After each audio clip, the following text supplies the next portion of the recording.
Hi guys, ఇక్కడ మీరు చూస్తున్నారు కదా, చాలా అందమైన ఒక టెంపుల్ టైప్ ఉంది కదా. సో ఇది వచ్చేసి మన రామకృష్ణ మఠం అంటారు దీన్ని. చెన్నైలోని రామకృష్ణ దేవాలయం దక్షిణ భారతదేశంలోని రామకృష్ణ ఆర్డర్ యొక్క మొదటి శాఖ కేంద్రం. దీనిని రామకృష్ణ పరమహంస ప్రత్యక్ష శిష్యుల్లో ఒకరైన స్వామి రామకృష్ణానంద 1897లో స్థాపించారు.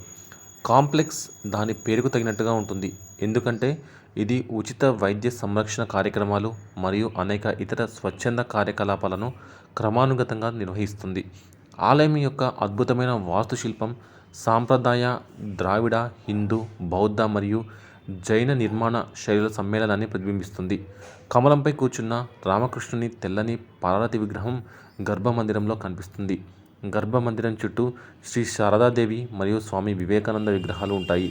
అలాగే స్వామి రామకృష్ణానందకు అంకితమైన ఆడిటోరియం కూడా ఇక్కడ ఉంది. ఇక్కడ సత్సంగం మరియు భజనలు క్రమం తప్పకుండా నిర్వహించబడతాయి. మధ్య మెట్ల మార్గం ఆలయం అందాన్ని పెంచుతుంది మరియు విశాలమైన పోర్టుకోలో 4 స్తంభాల మద్దతుతో ప్రతి ఒక్కటి సంక్లిష్టంగా అలంకరించబడి ఉంటుంది. పెద్ద కిటికీలు మరియు తలుపులతో ప్రధాన ప్రార్థనా మందిరం సరిగ్గా వెంటిలేషన్ చేయబడి ఉంది. శ్రీ రామకృష్ణ, శ్రీ శారదాదేవి, స్వామి వివేకానంద మరియు స్వామి రామకృష్ణానంద జన్మదినాలు ప్రతి సంవత్సరం చాలా ఉత్సాహంగా జరుపుకుంటారు. వేడుకలు, ప్రత్యేక పూజలు, హోమం, భజనలు, సంగీత కార్యక్రమాలు మరియు ఉపన్యాసాలతో గుర్తించబడతాయి. గురి పౌర్ణిమ, రామనవమి, గణేష్ పూజ, శివరాత్రి, కృష్ణ జన్మాష్టమి, నవరాత్రి, కాళీ పూజ, దుర్గా పూజ, లక్ష్మీ పూజ, సరస్వతి పూజ వంటి శుభదినాలలో కూడా ప్రత్యేక పూజలు నిర్వహిస్తారు. ఇప్పుడు ఇది మీరు చూస్తున్నది ఆడిటోరియం అంతర్భాగం అనమాట.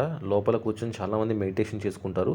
సో చాలా పిన్ డ్రాప్ సైలెంట్గా ఉంటుంది. మనశ్శాంతి కోసం, పీస్ఫుల్ మైండ్ కోసం ఇక్కడికి చాలామంది వస్తుంటారు. పర్యాటకులు కూడా ఇక్కడికి వచ్చినప్పుడు లోపల మనం ఆ ప్లేస్లో కూర్చున్నప్పుడు మాత్రం చాలా సైలెంట్గా ఉండాలి. చాలా అందంగా దీన్ని తీర్చిదిద్దారు. సో ఇంకా చుట్టుపక్కల ఎలా ఉన్నాయి, ఆ ప్రాంతాలు అన్నీ కూడా ఎలా ఉంటాయి అనేది మీకు ఈ వీడియోలో చూపిస్తాను. వీడియో నచ్చినట్లయితే కంపల్సరీ లైక్ చేయడం మాత్రం మర్చిపోండి.